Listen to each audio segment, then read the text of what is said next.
Hola, buenas tardes. Bienvenidos a una nueva jornada del ciclo de debates Caixa Research, organizado por la Fundación La Caixa.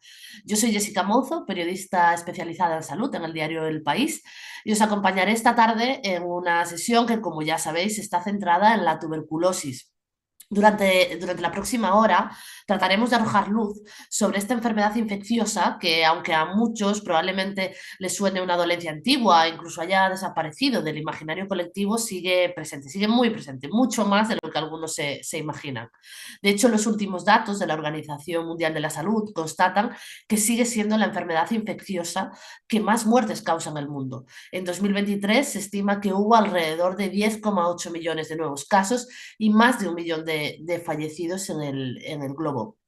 Pero queremos intentar entender cómo opera esta enfermedad, cómo se manifiesta, cómo se cura o qué avances médicos ha habido en los últimos años en este campo. Y sobre todo, si es una de las enfermedades más antiguas de la humanidad, muy conocida y estudiada por la comunidad científica, ¿por qué no ha logrado erradicarse? O al menos, ¿por qué no consiguen controlar su expansión?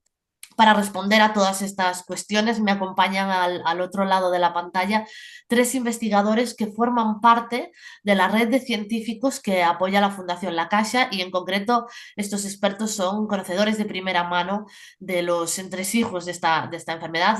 Les presento Pere Joan Cardona, jefe del Servicio de Microbiología del Hospital Germans Trias y Pujol y responsable del Grupo de Investigación de Microbiología Clínica y Experimental del Instituto de Investigación Germans Trias y Pujol. ¿Qué tal? ¿Cómo estás?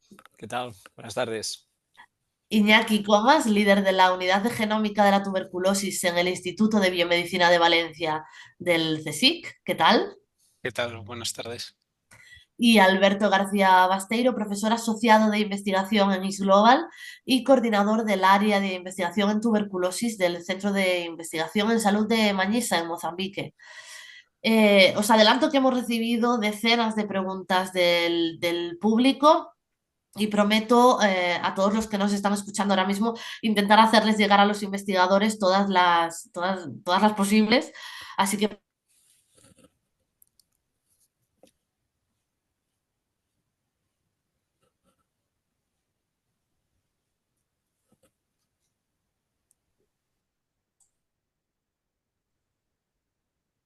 disculpas otra vez. Decía que apeló a la capacidad de síntesis de los expertos en sus respuestas para poder abordar todas estas cuestiones planteadas durante la próxima hora. Así que sin más preámbulos, para contextualizar un poco este tema y esta enfermedad, Iñaki, no sé si nos podrías adelantar tú, por ejemplo, qué es exactamente esta dolencia, la tuberculosis, cómo se manifiesta y cómo se transmite. Sí, Jessica, la tuberculosis es una enfermedad infecciosa cuyo agente causal es el Mycobacterium tuberculosis, que es una bacteria, y se transmite por el aire. Llega a los pulmones de las personas y, allí ya hay diferentes escenarios. Hay personas que son capaces de eliminar esta infección. Lo que suele ocurrir, sin embargo, es que el sistema inmune es capaz de contener la infección en el pulmón, en una estructura que se llama granuloma. Y para que la gente lo vea un poco más gráficamente, un granuloma es como una especie de cofre de Chernobyl, ¿no? Tienes ahí contenida la infección y a veces se escapa. Y cuando se escapa puede producir enfermedad. No siempre pasa, pero puede producir enfermedad. Los factores de la bacteria o de las personas o del ambiente que llevan a este escape es una de las cosas que podemos discutir probablemente en esta sesión, porque son múltiples, son complejos y es lo que hace que la tuberculosis sea una enfermedad tan compleja. Ujú. Eh, uno de los datos que apunta a la literatura científica, ¿no? Es que alrededor del 25% de la población mundial está infectada, pero no desarrolla la enfermedad. Alberto, ¿por qué sucede esto? ¿Qué hace que desarrolles o no la enfermedad? ¿Qué variables operan aquí? Buenas tardes. Digamos que los factores que contribuyen al desarrollo de la enfermedad una vez una persona está infectada son varios y tienen mucho que ver con interacciones con el sistema inmune. Por lo tanto, todos aquellos determinantes que afectan a nuestro sistema inmune podrán aumentar el riesgo de progresar de infección a enfermedad. Sabemos que posiblemente alrededor de un 5-10% de esos infectados desarrollarán la enfermedad a lo largo de su vida, principalmente en los primeros 2 años post-infección. Algunos de los factores de riesgo conocidos y bien estudiados, bien establecidos, pues son, por ejemplo, el virus de la inmunodeficiencia humana, la diabetes, el alcoholismo, el tabaco, la toma de fármacos inmunosupresores, por ejemplo, que tenemos que administrar en pacientes oncológicos o en personas que reciben un trasplante. Todos estos factores tocan el sistema inmune y, por lo tanto, si una persona está infectada, tiene más riesgo de desarrollar la enfermedad. De todas formas, en algunos casos ocurren sin un trastorno de la inmunidad aparente o evidente.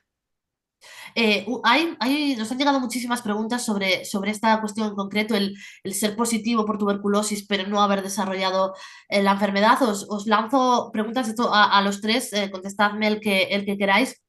Algunas de las preguntas que nos pasaban el público era si es posible que una persona con tuberculosis positiva por tuberculosis no llegue a desarrollar nunca la enfermedad.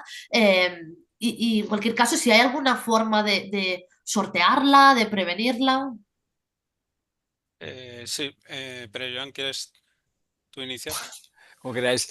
No, así es lo que hemos comentado, ¿no? De alguna manera, el hecho de estar infectado, el proceso en sí es generar una pequeña lesión, un pequeño granuloma, y para generar la enfermedad propiamente, uno de los factores importantes que sabemos, sobre todo en adultos, es que este bacilo se tiene que trasladar al pulmón superior. Hay un tema de tropismo que se llama, ¿no? De afección del bacilo por el pulmón superior, por las circunstancias, digamos, anatómicas que tiene este sitio, que permite que sea un poco más vulnerable.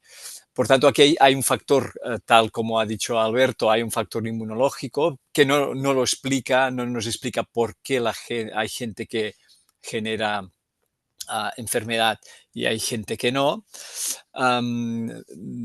Pero en definitiva es importante, pues, por un lado, no estar en una situación de riesgo, ¿no? El tener pues, actividades de riesgo como puede ser tomar alcohol, pues fumar, etcétera. Esto ayuda, pues, que haya esta evolución. Pero, como hemos dicho, no sabemos exactamente por qué, y este es el kit de la cuestión y es el problema del control de esta enfermedad, no sabemos por qué tiene este proceso, tiene lugar en unas personas, hay este factor inmunológico, este factor anatómico, pero no hay un conocimiento preciso, y es por esto que es tan difícil, pues, poder generar vacunas, por ejemplo, ¿no? Pues, si comparamos con el COVID, ha parecido muy sencillo, pero en el caso de tuberculosis no sabemos exactamente cuál es el factor que hace precisamente que una vez estés infectado, pues no desarrolles la enfermedad, que es la inmensa mayoría de la gente, y en cambio hay un porcentaje que sí que lo hace.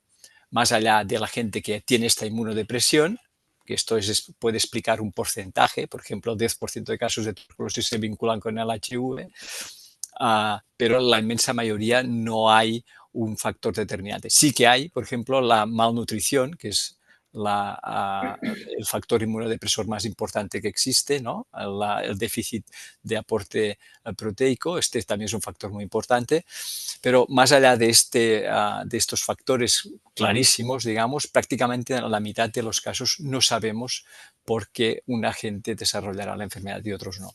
Sí, y perdona, Nos Jessica, sí. respondiendo también a la pregunta sobre quién está infectado, el 25% este famoso de gente infectada, esto es algo que se está revisando muchísimo también ahora mismo, precisamente. Se está empezando a ver que hay que lo que estamos midiendo en realidad es que has estado en contacto, no necesariamente que sigues en contacto, en el sentido de que sigues infectado, sino simplemente es gente que ha estado en contacto en algún momento de su vida con la bacteria, pero hay gente que probablemente la ha eliminado gente que la contiene, como decíamos antes, y es totalmente, no tiene ningún tipo de afección de lo que llamaríamos una tuberculosis activa, gente que igual está desarrollando una tuberculosis activa, pero es asintomática. Y después gente que es una tuberculosis activa muy clara con sus síntomas, etcétera, etcétera. Pero claro, lo que antes era un pool muy grande de 25%, ahora se nos divide en diferentes cajitas que no sabemos todavía. Tenemos maneras de clasificarlo, pero son maneras que no son fáciles de aplicar en la clínica, porque es algo que hemos empezado a ver muy recientemente. Entonces, uno de los grandes problemas es de este 25% que sabemos que en algún momento y que podemos detectar ha estado infectado o está infectado, ¿quiénes de esas personas van a ir poco a poco pasando hacia una tuberculosis activa? ¿Quiénes lo han eliminado y por tanto no necesitan ningún tipo de tratamiento, ni preventivo, ni nada de nada? Sí, y a quiénes de esos podríamos ponerlos en tratamiento preventivo.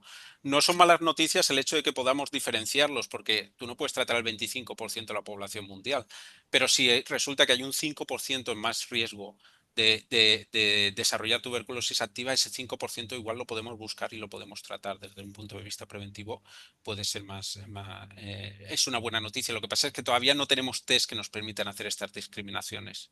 Claro, no sé si precisamente con esta particularidad, ¿no?, de que tiene la tuberculosis, será sencillo responder algunas de las preguntas que también nos lanzaban los oyentes, como por ejemplo, ¿cuál es el periodo de incubación de la enfermedad, el tiempo, ¿no?, el periodo infeccioso? Y también preguntaban por la R, que es el número reproductivo básico para quien no esté tan al tanto de estos asuntos y que mide, digamos, a cuántas personas se puede infectar de media a partir de un positivo, ¿no? Y nos preguntaban, por ejemplo, en sarampión la R está en 12, 18 y cuál es la R de tuberculosis. No sé si si se puede responder fácilmente a estas preguntas, dada la particularidad que tiene la tuberculosis.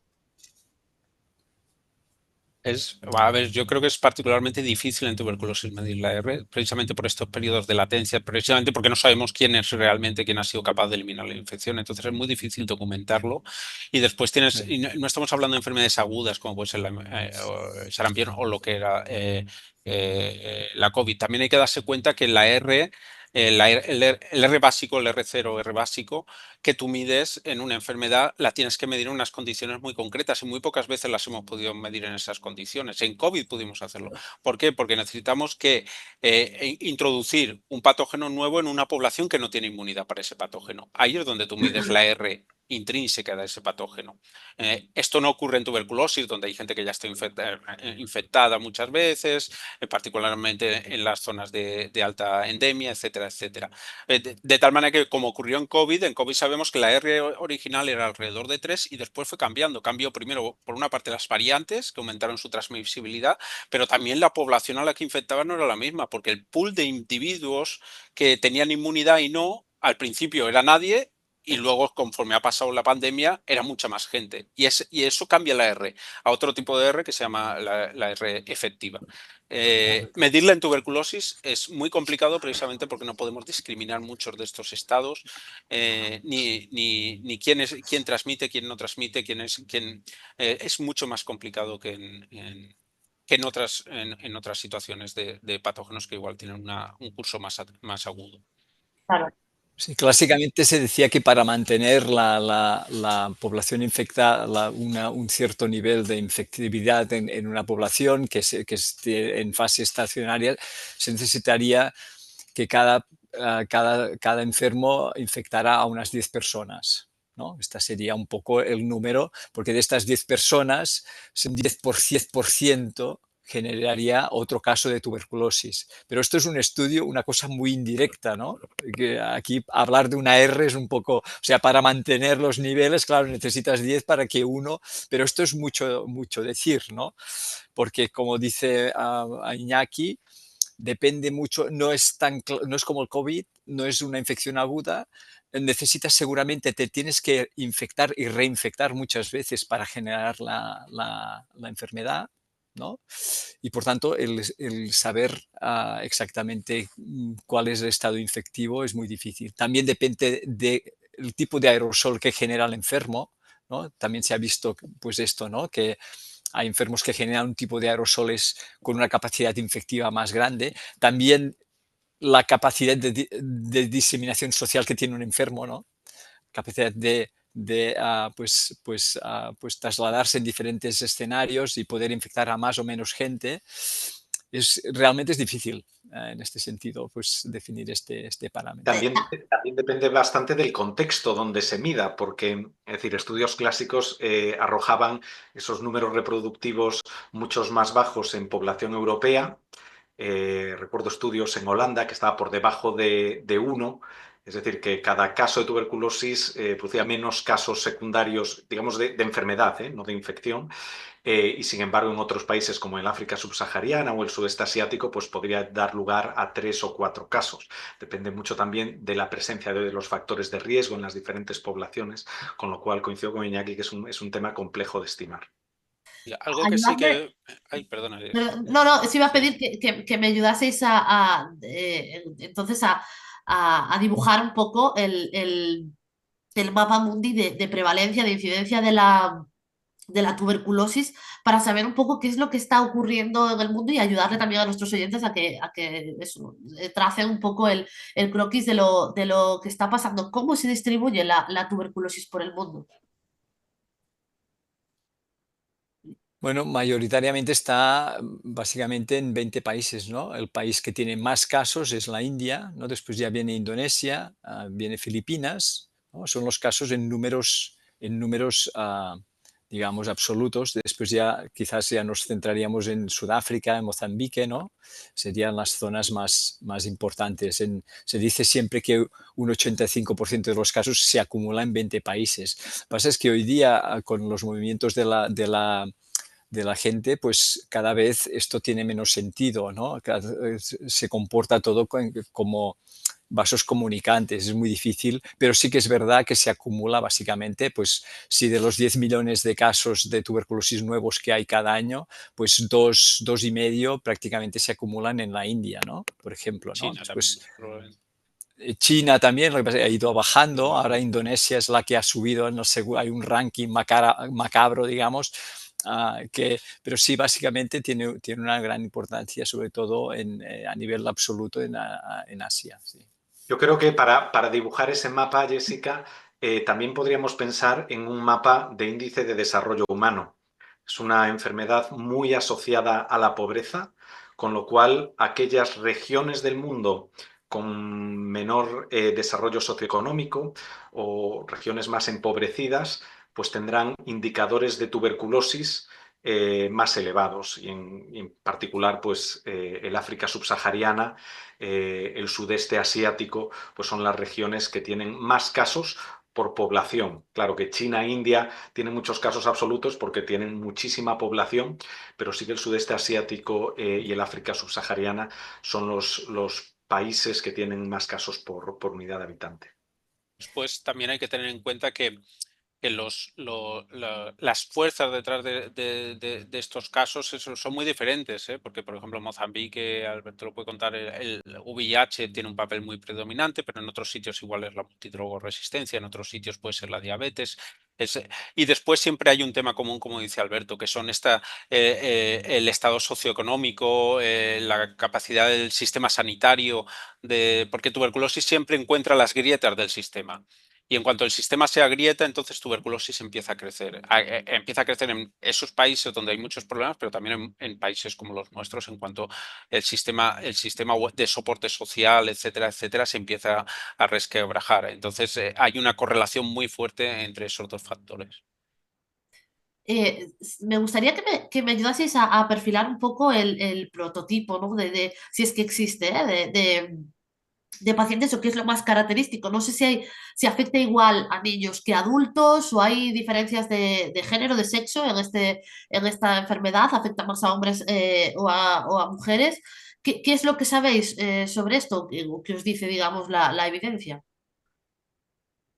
Bueno, los números lo que dicen es que prácticamente la proporción entre hombres y mujeres es 65-35, ¿no? O sea que afectaría más a hombres, pero esto es difícil de explicar. De hecho, nosotros nos estamos dedicando a esta cuestión. No parece que haya un factor biológico claro ¿no? Y aquí el problema de la tuberculosis es que no sabes si es que hay más incidencia en hombres porque se exponen más a focos de infección, ¿no? O porque tienen esta debilidad intrínseca, ¿no? ¿Ves? Depende de qué estudios, a veces estudios más antiguos que se han hecho en los Inuit, en Alaska, por ejemplo, daban que las mujeres tenían una incidencia más alta. Entonces se ha de tener muy en cuenta esta perspectiva de género, porque no nos encontremos con otras patologías en que se dice, no, solo tienen tuberculosis los hombres y por tanto las mujeres no tienen. Entonces lo que hay es un retraso diagnóstico. O sea, es un tema delicado y multifactorial. Lo que sí que está claro es que en los niños el riesgo de desarrollar la enfermedad es mucho más alto. O sea, digamos, siempre hablamos de un 10%, 5 o un 10% de la posibilidad de después de una infección generar la enfermedad, pero en los niños menores de 2 años o de 5 años, esta proporción es del 40% y los menores de 14 es el 20%, ¿no? Es a partir de los 14 que hay esta posibilidad que llega al 5, un 3, no pasa del 5%. Y aquí parece que hay el factor del desarrollo propiamente del pulmón de los niños, parece que tendría los más pequeños tendría un papel importante.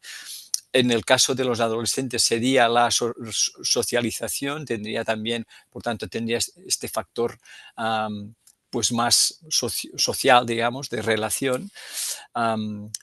Y de alguna manera, claro, aquí la inmunidad no parece que juegue mucho papel, aparentemente, ¿no?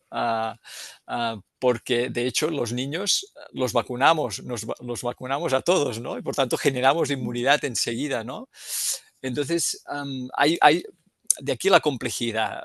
No es una enfermedad, son varias enfermedades, ¿no? Y seguramente, no sé si podríamos definir una enfermedad en mujeres que en hombres. Por ejemplo, se sabe que en mujeres hay más tuberculosis extrapulmonar, ¿no? Disemina más, ¿no? También es verdad que hay linajes de estos, Iñaki lo sabe mejor, ¿no? Linajes de Mycobacterium tuberculosis que también tienden a generar más una enfermedad más diseminada en vez de ser más localizada en el pulmón, ¿no? Por tanto, son varios factores. Otra vez, esta complejidad. Sí, porque se podría decir, por resumir, probablemente es que es una enfermedad biológica, pero también es una enfermedad social. Y esa combinación hace que sea muy difícil entenderla.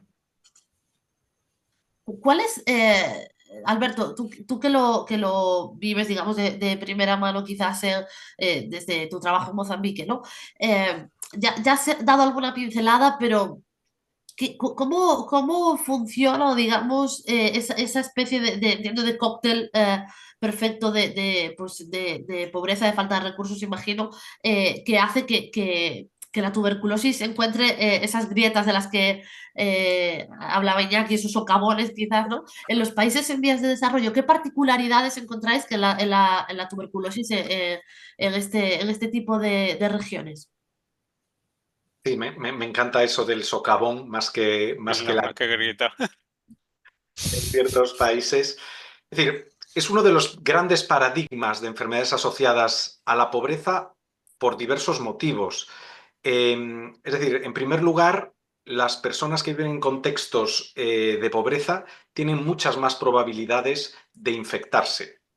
Es decir, viven en condiciones de hacinamiento, muchas personas durmiendo en un mismo cuarto, por lo tanto, si hay una persona con la enfermedad es mucho más fácil que la transmita, y otros condicionantes, pero una persona que vive en contextos de pobreza tiene mucha más probabilidad de infectarse.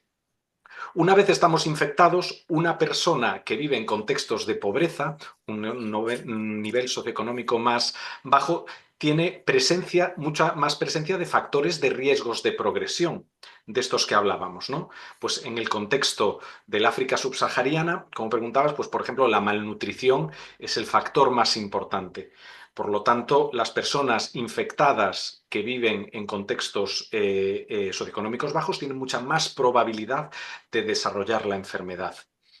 Y luego las personas que tienen la enfermedad, si aún encima viven en contextos socioeconómicos más bajos, tienen más probabilidad de tener digamos, desenlaces fatales o mayor mortalidad, pues porque se diagnostican cuando la enfermedad de forma con mucho retraso, es decir, formas muy severas de la enfermedad, pues porque no adhieren al tratamiento, porque no se pueden permitir seguir todo el tratamiento, o porque igual incluso la educación que reciben les limita adherirse a todas las recomendaciones de tratamiento, y después de unas semanas que ya se encuentran bien, pues abandonan el tratamiento, ¿no? Por lo tanto, todo este clúster de factores afecta a que en países con menores recursos pues tengamos más infectados, más casos de tuberculosis, y además tengamos más mortalidad por tuberculosis. Y Claro, eso además, sí. además, perdona, Jessica, Perdón, genera sí, también pobreza, porque estas mismas personas no pueden trabajar, sus familias pierden una fuente de ingresos, no van al médico precisamente porque no quieren dejar de trabajar, generan pobreza, esa misma pobreza genera tuberculosis genera pobreza y entras en este ciclo vicioso, ¿no? claro. Hay un estudio muy interesante publicado este año por un compañero nuestro aquí del Instituto de Salud Global, David Rasela, que estudiaba un poco el efecto de las transferencias monetarias y expansiones de programas de protección social en la reducción de la incidencia, ¿no? Y observaba en Brasil, con la Bolsa Familia en Brasil, reducciones en esas familias donde se daban estas pequeñas transferencias monetarias, reducciones del 40% en la incidencia de tuberculosis, ¿no? Es decir, afecta a veces mucho más esas intervenciones en lo social, que como comentaba Iñaki, que intervenciones pues más biologicistas basadas en un tratamiento más corto a veces, o un mejor diagnóstico, un diagnóstico más sensible, ¿no? Por lo tanto, todos estos temas sociales determinan en gran medida el curso de esta pandemia. Sí, algo muy parecido es lo que se publicó, creo que el año pasado, sobre dar suplementos alimenticios para evitar la malnutrición, y tienes lo mismo, 50%. Eso es mejor que cualquier vacuna que hemos tenido, y mejor que cualquier vacuna que vamos a tener en los próximos años, seguro. Solamente dando un suplemento alimenticio para evitar la malnutrición, o como decía Alberto, dando unas bolsas, ¿no? Como de monetarias, ¿no? Para generar esa red social, por decirlo así, que salva las vidas. Claro, eso es lo que ocurre en los países en vías de desarrollo, pero también tenemos casos aquí en los países considerados de altos ingresos. En España creo que estamos alrededor de los 4.000 diagnósticos al año, y ahora, de hecho, precisamente acaba de publicarse, vaya, que en los medios que se ha detectado un brote aquí en Barcelona con 25 casos. Por ahora creo que Joan que nos puede ayudar un poco más. No sé si a contarnos este brote en concreto, o a radiografiarnos un poco qué es lo que sucede en países como el nuestro, que de entrada somos, pues esto, países de altos recursos, ¿no? Que no tienen, la realidad no tiene nada que ver con la que relataba Alberto hace un momento. Bueno, este caso es muy interesante para dibujar un poco dónde estamos aquí, ¿no? Por un lado, esto también se podría ver en toda Europa. La tuberculosis se ceba normalmente en zonas, en grandes ciudades, ¿no? Donde hay guetos, ¿no? Gente, pues hay zonas, lo que se llama puntos calientes, ¿no? Donde la gente vive, pues tienen condiciones socioeconómicas pues difíciles, ¿no? Y pues nada equiparables a la media europea, ¿no? Por otro lado, tenemos otro grupo de gente que son gente que, pues, debido a su tratamiento con biológicos, inmunosupresor, han sido trasplantados, tienen cáncer y tal, pues se puede infectar también y pueden generar la enfermedad debido, aquí sí que habría una razón biológica clarísima, ¿no? El hecho de poder infectarse a nivel aéreo es muy fácil la infección en sí, ¿no? Entonces, si tú te encuentras un paciente, una persona que está inmunodeprimida, severamente inmunodeprimida, pues tiene muchas más posibilidades de desarrollar la enfermedad. Finalmente tenemos el brote este en cuestión, por ejemplo, ¿no? Claro, no es un brote al uso, no es un brote como estamos acostumbrados en el COVID, ¿no? Esto Iñaki también nos puede ilustrar muy bien, ¿no? Es un brote que se ha podido descubrir, pero aplica a pacientes durante 3 años, ¿no?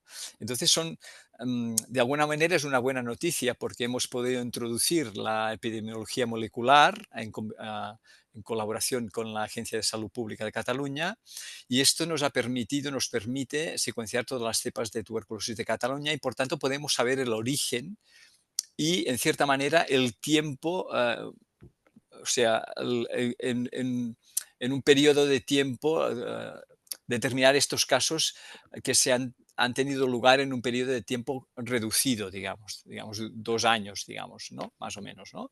Por tanto, podemos mapear, podemos identificar las cadenas de transmisión de una manera mucho más fina que lo que puede hacer el epidemiólogo simplemente interrogando o buscando pues, los familiares, la gente que trabaja alrededor o que se relaciona con el caso de tuberculosis, como normalmente se hace, ¿no? Por tanto, uh, es verdad que es espectacular, es un brote muy importante, pero también es una buena noticia. Esto nos permite hacer este mapeo y saber exactamente cómo se desarrollan las transmisiones y de alguna manera poder incidir para que esto no tenga lugar. Lo que pasa es que, tal como como hemos comentado, es difícil porque tiene esta vertiente socioeconómica, no tan tiene una vertiente biológica, pero también tiene una vertiente socioeconómica que es difícil de solucionar. Claro. Sí, yo creo que aquí, Jessica, yo creo que cabe destacar precisamente el hecho de que justamente en España se está haciendo mucho trabajo en lo que es la epidemiología genómica, aquí en Cataluña, aquí en Valencia, nos permite ver el movimiento de casos entre las dos, porque también el tipo de caso en España también es un caso complejo, porque generalmente son casos que están por un poco fuera del sistema muchas veces y que se mueven mucho y es difícil de identificar. Y lo que hacemos aquí es un poco como pasaba con COVID, y de hecho lo empezamos a hacer antes con tuberculosis que con COVID, porque por una vez la tuberculosis en algunas cosas ha ido por delante que otros patógenos, y este fue uno de ellos, es preguntarle a la bacteria, al genoma de la bacteria, en vez de a las personas. Y eso nos genera una información que es muy complementaria al típico estudio de contactos que, bueno, en COVID, lo que se llama rastreo en COVID, ¿no?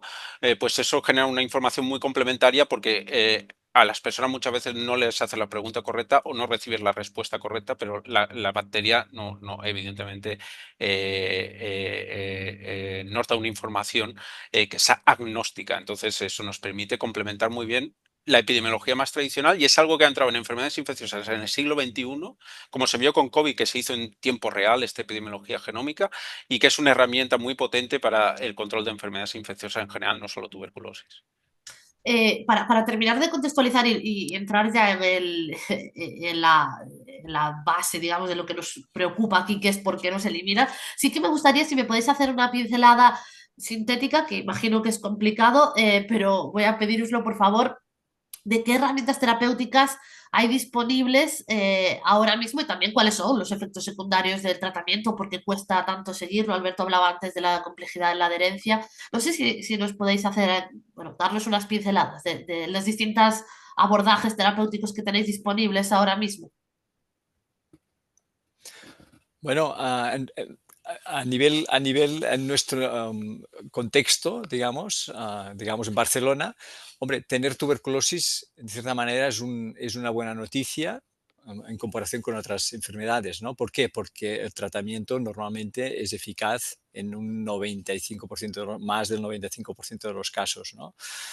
Por tanto, la herramienta está. El problema es que el tratamiento es muy largo, son 6 meses, y aquí hay un tema de adherencia, de cumplimiento del tratamiento que es probablemente el punto más débil, porque hay gente que lo deja. Después también hay el tema socioeconómico. Otra vez, hay gente que no está interesada o no entiende por qué se ha de hacer este tratamiento, o le da mala sensación o lo que sea. También hay un programa dedicado pues, al tratamiento directamente observado, es decir, que cada día pues, hay un personal sanitario que va a casa o queda en un sitio para dar el tratamiento propiamente, ¿no? Por tanto, en realidad pues está solucionado de alguna manera, ¿no? Lo que pasa es que es verdad que cuando salió este tratamiento de 6 meses, hace los años 80, se decía, bueno, el año 2000 pues se acabó la tuberculosis, porque ya en comparación con los tratamientos sanatoriales, que la gente estaba ahí 2 años, 3 años, claro, hacer 6 meses y con pastillas, oye, esto ya está, ¿no? Pero ya se ha visto que en 2000, pues nada, hubo un resurgimiento otra vez de la enfermedad, ¿no? Por tanto, este es en sí los efectos secundarios, afortunadamente, no son muchos. De hecho, podemos tratar a embarazadas, ¿no? Esto ya es a mujeres embarazadas, por tanto, ya te dice un poco, pues, el tipo de toxicidad realmente limitada, ¿eh? Puede haber afectación hepática, etcétera, pero normalmente no es así, ¿no? El problema está con la multiresistencia, ¿no? Hay países pues, que por un mal uso de este tratamiento que es combinado, necesita la utilización de 4 fármacos a la vez, pues por lo que sea, porque no había de uno, había del otro, se hacía mal el tratamiento, etcétera, pues se han ido generando estas cepas que son resistentes a uno de los fármacos esenciales. Sobre todo estamos hablando de la rifampicina. O sea, la rifampicina es el milagro de la tuberculosis. O sea, esto se descubrió en la Costa Azul, y de hecho se llama rifampicina porque los investigadores eran muy cinéfilos y entonces estaba mucho de moda la película esta del Rififi, ¿no? Y le dieron el nombre de rifampicina. Y esto salvó realmente el tratamiento, ¿no? Desde los años 40 había tratamientos, estreptomicina, ¿no? El PAS, la isoniazida, pero necesitabas tratamientos muy largos, un año y medio. Aquí se acorta con la rifampicina, se acorta a 6 meses. Claro, ¿qué pasa cuando una bacteria es resistente a la rifampicina? Aquí es el problema más importante, ¿no? Y entonces aquí también se está dando solución, afortunadamente, desde hace 2-3 años, que han empezado a darse tratamientos también por vía oral, que también se pueden dar durante 6 meses, 9 meses. Antes se tenía que dar durante 22 meses, ¿no? Y además inyectables. Por tanto, aquí tenemos bueno, ha habido una evolución, pero de nuevo es una bacteria, y ya empiezan a haber resistencias contra estos nuevos tratamientos que han salido tan solo hace 2 o 3 años, ¿no? O sea que es una lucha que siempre tenemos las de perder, ¿no? Porque una bacteria, la capacidad de mutación que tiene una bacteria es extraordinaria, Sí, ¿no? si pensamos en bedaquilina, que es una de estas nuevas drogas, que hemos tardado prácticamente 30 o 40 años en tener una droga que sea tan efectiva y tan buena y que pueda entrar en un nuevo régimen, y en 2 años o en un año ya estaban publicados los primeros casos resistentes, y este mismo año se ha publicado que, aunque la resistencia a bedaquilina sigue siendo baja, a nivel global los casos que hay, muchos están en transmisión. Eso significa que tú ahora mismo, bueno, no nosotros, pero en países donde hay mucha tuberculosis, te puedes infectarte por una cepa que ya es resistente a la bedaquilina, a pesar de que apenas lleva en uso programático 5 años o algo así. Por tanto, estamos perdiendo esa carrera otra vez, no estamos perdiendo la capacidad de salvaguardar un tratamiento que además es un poco tratamiento de rescate, ¿no? Si falla la primera línea, la bedaquilina es lo primero que viene y ya casi sin quererlo Y lo ya estamos falla. perdiendo, ¿no? Claro, es que os iba a preguntar precisamente la pregunta que supongo que se estará haciendo ahora mismo el público, o sea, asumimos que es una enfermedad compleja, pero si es de las más antiguas de la humanidad y vosotros la conocéis tanto y se ha estudiado tanto, ¿por qué no se ha erradicado hasta ahora o por lo menos controlado para que no sea la enfermedad infecciosa que todavía es la que causa más muertes? Es decir, es un problema de esto, de las resistencias que están sucediendo, que al final siempre es carrera del gato y el ratón y el ratón va por delante siempre. ¿Qué otras variables están influyendo en que os cueste tanto atajar esta dolencia? No sé, si quieres te doy algunas pinceladas o Por favor. algunas ideas que seguro los compañeros pueden complementar. Yo creo que el tema de las multiresistencias es preocupante y nos preocupan porque nos impiden utilizar los fármacos antibióticos más baratos y los antibióticos más seguros que tenemos. Por lo tanto, nos reducen el arsenal terapéutico para luchar contra esta enfermedad. De todas formas, contextualizando, solo el 4%, alrededor del 4% de todos los casos de tuberculosis que hay en el mundo, de esos 10 millones y pico de casos de tuberculosis, solo alrededor de 400.000 casos son casos resistentes a la rifampicina, como comentaba Pere Joan. Y quizás una de las buenas noticias, a pesar de este advenimiento de resistencias a los nuevos fármacos, es que la proporción de casos que son resistentes a la rifampicina en los últimos años no está aumentando. Es más, está bajando levemente. Con lo cual, es un problema muy importante porque si en países del este de Europa o de África Central un 30-40% de los casos son resistentes a rifampicina. Ya tenemos que dar regímenes de antibióticos más caros y también más tóxicos, ¿no? Y hasta hace poco durante mucho más tiempo. Por lo tanto, es un problema, pero quizás la pandemia actual y la falta de progreso se explica por un fenómeno mucho más complejo. Eh, Hablamos de los problemas sociales que no están resueltos, es más, se están complicando en muchas partes del mundo. Otro factor importante es que se cree que alrededor de 1 de cada 4 casos de tuberculosis en el mundo no se llega a diagnosticar o por lo menos a reportar, a notificar a las autoridades sanitarias. Claro, una enfermedad transmisible donde 1 de cada 4 no se llega no se llega a diagnosticar es un problema, porque ese caso seguirá transmitiendo la infección en sus comunidades y perpetuando la infección. Por lo tanto, nuestra capacidad de detección aún tiene un amplio margen de mejora. Luego hay otros factores que estamos descubriendo poco a poco, como es, por ejemplo, el fenómeno de la tuberculosis asintomática, que es otra pequeña caja de Pandora. No sé si lo ibas a sacar después, Jessica. Sí, sí, Pero pero adelante, ya te la lanzo para que lo cuentes tú. Cuenta.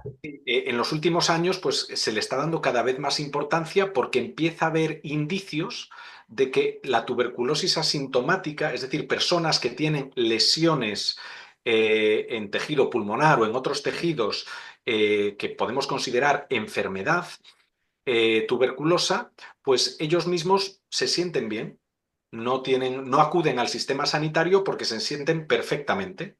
Y muchos de estos casos son tuberculosis pulmonares asintomáticas, por nuevo, pulmonares que tienen la capacidad de transmitir la enfermedad. De hecho, hay estudios basados en modelaje, y estos hay que cogerlos con un poco de cautela porque no vienen de datos empíricos. Muchos de estos estudios dicen que la tuberculosis asintomática puede ser responsable de una proporción no menor de la transmisión global. No porque sean más contagiosos que las tuberculosis sintomáticas o, digamos, tradicionales, sino porque estos casos asintomáticos permanecen no diagnosticados durante mucho más tiempo. Es decir, diagnostican menos, digamos, por unidad de tiempo, pero durante mucho más tiempo y pueden estar transmitiendo la enfermedad silenciosamente en las comunidades. Estos casos no hay estrategias para identificarlos porque no acuden al sistema sanitario. Ya tenemos en muchas partes del mundo problemas para identificar los sintomáticos y tratarlos, no digamos ya con los casos asintomáticos. Por lo tanto, hay una serie de fenómenos que hacen que en vez de a veces dar pasos adelante, nos mantengamos y en algunos casos empeoremos los índices de carga de enfermedad. Sí, y yo creo que también hay que destacar, hay cosas positivas, evidentemente, como tú dices, que se lleva mucho tiempo estudiando, siempre ha necesitado más financiación de la que tiene, eso es un gran problema siempre. Pero es verdad que hemos mejorado en diagnósticos mucho, en nuevos tratamientos se ha mejorado mucho, en vacunas se puede hablar luego, ahí estamos todavía un poco renqueantes porque son más complejas. Pero yo creo que es importante también destacar que en algo sí se ha avanzado, que es decir, no estamos parados, aunque a veces lo parezca, ¿no? El número de muertes ha bajado mucho desde los años 90. Sin embargo, la incidencia de la enfermedad no, que son dos cosas diferentes. El número de casos prácticamente se mantiene estable desde los años 90 y eso es porque en los años 90 se desarrolla un programa a nivel mundial que es este tratamiento directamente observado, de intentar que todas las personas que son diagnosticadas entren en tratamiento y seguir su tratamiento, asegurarse que lo acaban, porque estos 6 meses es lo complicado, ahí siempre hay un melón muy difícil, ¿no? Entonces, si tú consigues que acaben el tratamiento, esas personas ellas mismas se van a curar, además no van a desarrollar resistencias porque han acabado el tratamiento y también se asumía que se evitaría una transmisión, que se evitaría la transmisión. Eso no ha ocurrido. Entonces, el número de casos de muertes sí que ha bajado mucho y se estima que desde los años 90, desde que empezó este programa, alrededor de 10 millones de personas han salvado la vida gracias a este programa y 60 millones han sido tratadas con este programa. Es un programa que logísticamente a nivel mundial y global es de los más complicados que se han desarrollado nunca en salud pública y ha funcionado en términos de muerte. Pero al no ser capaz de parar la transmisión, precisamente por los factores, por ejemplo, que hablaba Alberto, si tú no identificas sea asintomático o sintomático, si no identificas a esa persona a tiempo, le ha dado tiempo a transmitir.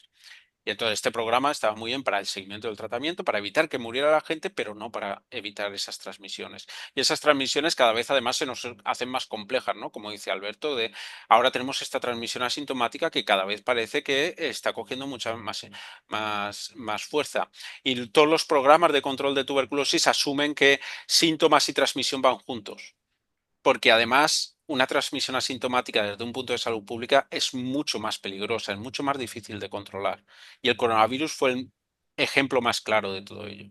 Cuando empezamos el coronavirus, no sé si os acordáis, decían, no, vamos a poner los controles en aeropuertos para ver gente con fiebre. Eso no valía para nada, porque resulta que el coronavirus se transmitía mucho antes, en personas asintomáticas. Se sabe que al principio de la pandemia, alrededor de un 30% de los casos eran asintomáticos y transmitían. Por tanto, la fiebre no te va a identificar los casos, no te va a permitir cortar la transmisión. Por eso es muy problemático. Y eso era, en el caso del coronavirus, precisamente es que es un paralelismo muy bueno, porque se pensó, bueno, si identificamos síntomas, evitaremos transmisión. ¿Por qué se pensó esto? Porque con la primera vez que hubo coronavirus, el SARS-CoV-1, esto era así.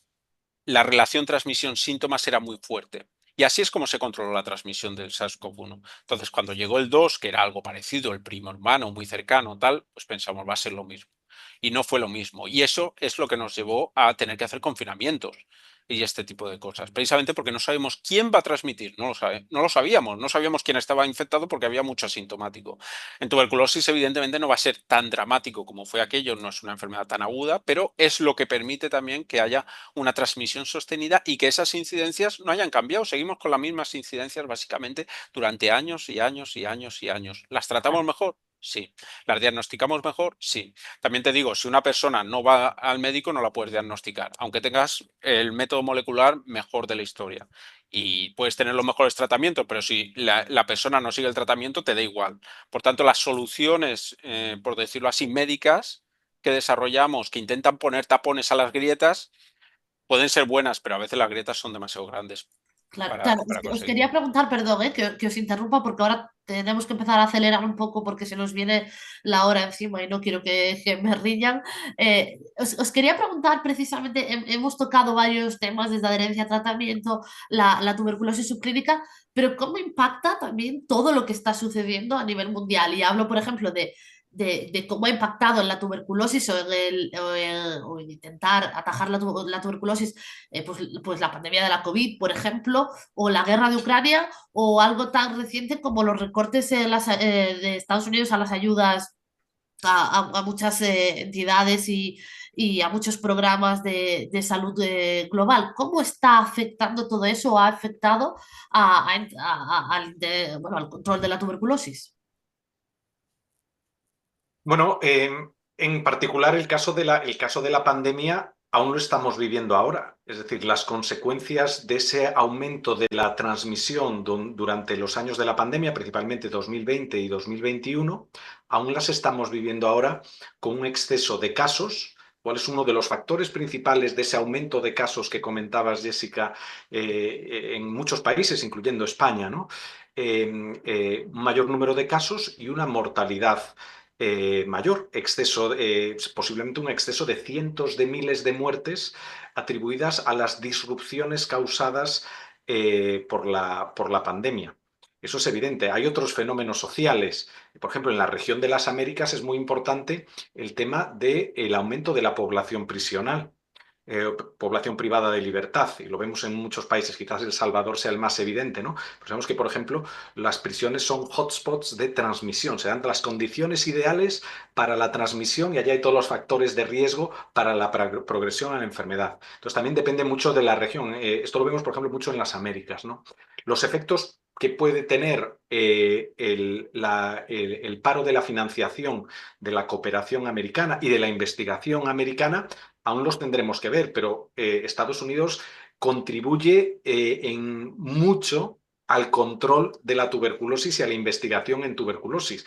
Está aportando alrededor de 250 millones de dólares anuales para los esfuerzos de control y de investigación. Control, estamos hablando, provisión de fármacos, provisión de diagnósticos, financiación de ONGs que se dedican a buscar casos en las comunidades, en los países donde más tuberculosis hay. Y por lo tanto, si esto desaparece, seguiremos viendo un aumento en el número de casos y posiblemente un repunte de la mortalidad en los próximos años. Esto yo creo que es bastante predecible, ¿no? Claro, esto es muy reciente y a veces en la tuberculosis vemos estos efectos de estas disrupciones en la paz social o en el cierre del grifo de la financiación con un poco de retraso, a veces con 2, 3 años de decalaje. Hay Claro, casos, vamos ahora, sí, perdona, perdón, sí, muy dime, rápido. Iñaki, Hay sí. casos muy dramáticos, porque, evidentemente es dramático, tú tienes un paciente en tratamiento y al día siguiente no tienes rifampicina, porque la Agencia de Cooperación al Desarrollo, como decía Alberto, se dedica a estas cosas, ¿no? O se dedicaba, o ya no sabemos exactamente a qué se dedica ahora mismo, ¿no? Pero hay otros casos, como por ejemplo los ensayos clínicos. De repente hay pacientes que han sido enrolados o personas enroladas en ensayos clínicos que se ha cortado la financiación por esos ensayos, por tanto están en un tratamiento que muchas veces puede ser hasta experimental o en regímenes que no se han probado y que están en esa rama del ensayo que se han quedado literalmente tiradas. Entonces, el efecto expansivo que tiene, yo creo que, como dice Alberto, lo vamos a ver en 1 o 2 años al ritmo que se ven las cosas en tuberculosis. Bueno, vamos a mirar ahora un poco, si os parece, al futuro y no sé si voy a pedir un poco de optimismo dado el escenario actual. Pero, Joan, quería hacerte esta pregunta directamente a ti, quizás también porque me consta que estás muy metido en este tema y es a propósito del papel de las vacunas, la que existe y las que están por venir, no sé si puedes dibujarnos un poco qué es lo que está sucediendo a la gente, al público. Nos han llegado muchas preguntas sobre este tema, les interesa mucho saber pues cuál es la posibilidad, ¿no?, de alcanzar una vacuna, teniendo, por ejemplo, el antecedente de la vacuna de la COVID, que fue muy efectiva en su momento para ayudar a frenar esta pandemia en concreto. A ver, para hacerlo corto, la mayor parte de vacunas que se administran tienen un funcionamiento muy fácil. Normalmente generan anticuerpos, y los anticuerpos los tienes que funcionan por todo tu cuerpo, digamos, de manera constante, de manera que cuando entra el patógeno de turno, pues se engancha al anticuerpo y se neutraliza. ¿Qué pasa con tuberculosis? Que de entrada infecta en un sitio que es el alvéolo pulmonar donde no hay prácticamente anticuerpos, ¿no? Y que además el anticuerpo en sí no tiene mucha acción contra el bacilo. Entonces se tiene que generar una inmunidad que llamamos celular y que es muy farragosa. Es decir, primero el bacilo tiene que crecer suficientemente en el pulmón para que se pueda drenar al ganglio linfático y a partir de aquí se generan estas células específicas que después identificarán que irán a parar al punto de infección, ¿no? Por tanto, la vacuna siempre el tipo de inmunidad que se genera contra tuberculosis siempre va atrás, no tiene capacidad, digamos, de frenar el primer golpe, como podría hacer la mayor parte de vacunas que utilizamos. Por ejemplo, también la del SARS-CoV-2. Tú sabes que si tienes un nivel de anticuerpos, se generan estos anticuerpos, tú sabes que tendrás una protección. Esto en tuberculosis no se sabe, por ejemplo, ¿no? No sabes, incluso basándonos en esta hipótesis de que es la inmunidad celular, que efectivamente sabemos que tiene un papel muy importante, tampoco nos predice si esta vacuna será protectora o no. Por tanto, ¿qué pasa? Todos los ensayos clínicos que hacemos se hacen a la antigua. Es decir, yo vacuno y miro a ver qué pasa. No tengo ningún indicador para saber que esta vacuna me va a funcionar o no. Por tanto, esto aún agrava más la cuestión, es decir, los ensayos clínicos de tuberculosis son carísimos porque tienes que seguir, porque fíjate, antes hablábamos de tiempo de incubación, pues el tiempo de incubación puede ser normalmente entre 2 meses y un pico al año y 2 años, digamos, ¿no? Entonces tienes que esperar como mínimo 2 años para ver qué pasará con esta persona que has vacunado, ¿no? Por tanto, es difícil generar una vacuna. Tenemos una actualmente de hace 100 años, la BCG famosa, ¿no? Que tan solo se da a los niños, ¿no? Los neonatos. Ya hay sitios que prácticamente el niño cuando sale del canal del parto saca el codo y ya, ¡pam!, ya le ponen. No es lo primero que nota el niño, ¿no? ¿Por qué se hace? Porque como los niños hemos dicho que tiene una capacidad de desarrollo de la enfermedad brutal, ¿no? Hemos hablado de un 40%, ¿no? Hemos hablado del desarrollo del pulmón, ¿no? De esta capacidad de generar tuberculosis diseminadas, meningias, ¿no? Y entonces aquí sí que nos ha ayudado la BCG, que de hecho todavía se utiliza, es la vacuna más utilizada en la historia. Se utiliza en muchos países donde hay una alta incidencia para evitar precisamente estos casos de, digamos, de desarrollo masivo, de hacer una tuberculosis galopante. Ahora, evitar la infección en el pulmón y que se desarrolle en el pulmón, pues tiene una capacidad limitada.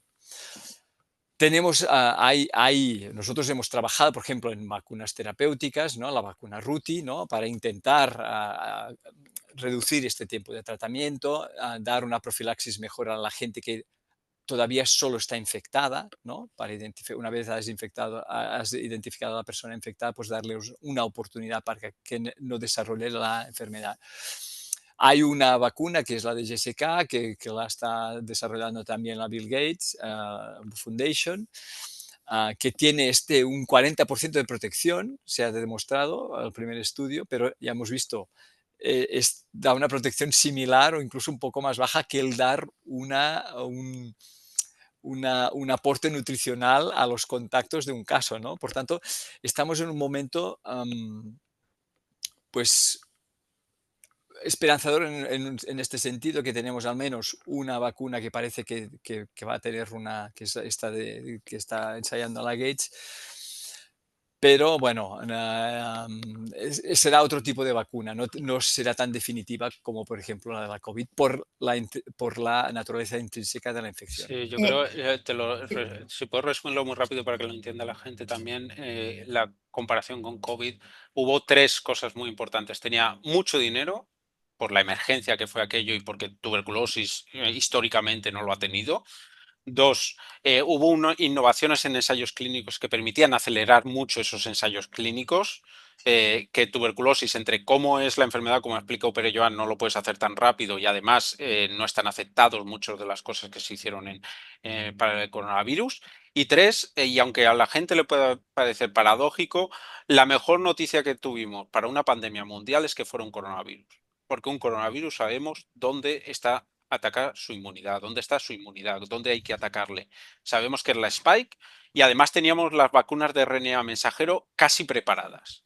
que era algo que tampoco hemos tenido. Entonces, esas 4 cosas, el que fuera un coronavirus, si supiéramos dónde atacarle, tuviéramos RNA mensajero, que son vacunas casi de pandémicas, de emergencia pandémica, ¿no? Que nos permiten hacerlas rápido y administrarlas, etcétera, con todos sus efectos secundarios que puedan tener, etcétera, pero se demostró, ¿no? Y el mucho dinero y la innovación en ensayos clínicos, eso lo pone muy aparte de todo lo que es la tuberculosis. Aún así, por decirlo así, la enfermedad biológica, en términos de diagnóstico, tratamiento, hemos avanzado muchísimo. En vacunas, pero Joan ya lo ha dicho, pero yo creo que estamos en el buen camino porque ahora tenemos técnicas que tienen una resolución que nunca habíamos tenido antes y probablemente terminaremos llegando, tardaremos más.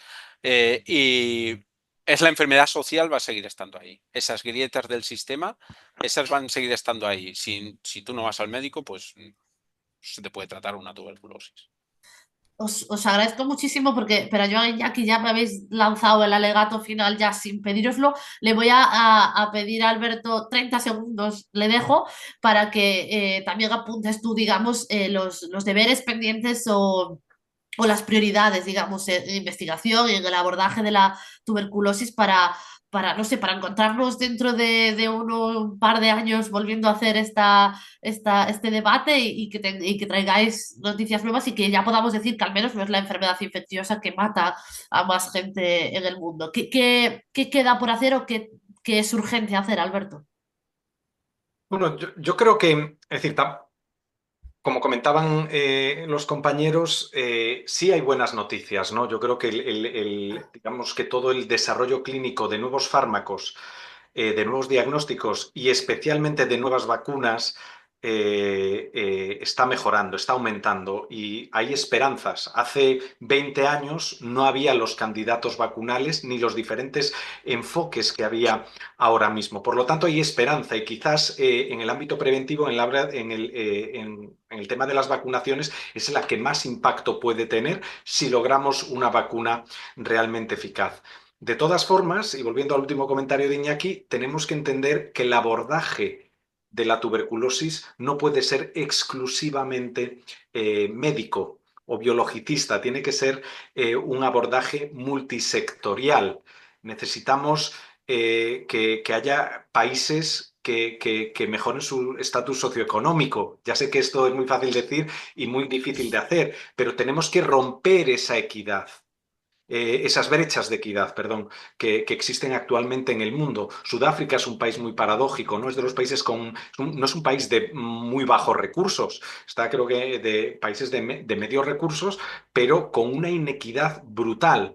Por lo tanto, romper esas brechas de equidad en diferentes sectores, en el sector por ejemplo, de la habitabilidad, del sector nutricional, es decir, en muchos sectores van a contribuir a mejorar el control de la tuberculosis. Pues muchísimas gracias. Que queda ahí el último de los alegatos y concluimos este debate que espero que para todos los que nos estáis escuchando que haya sido interesante, enriquecedor para todos. Les recuerdo que además la charla está siendo grabada, se podrá recuperar a través de los canales de YouTube de la Fundación La Caixa. Y de nuevo, gracias a los investigadores por compartir este ratito con nosotros y al público que ha participado en esta jornada, también enviándonos sus preguntas. Así que nada, muchísimas gracias, buenas tardes y salud.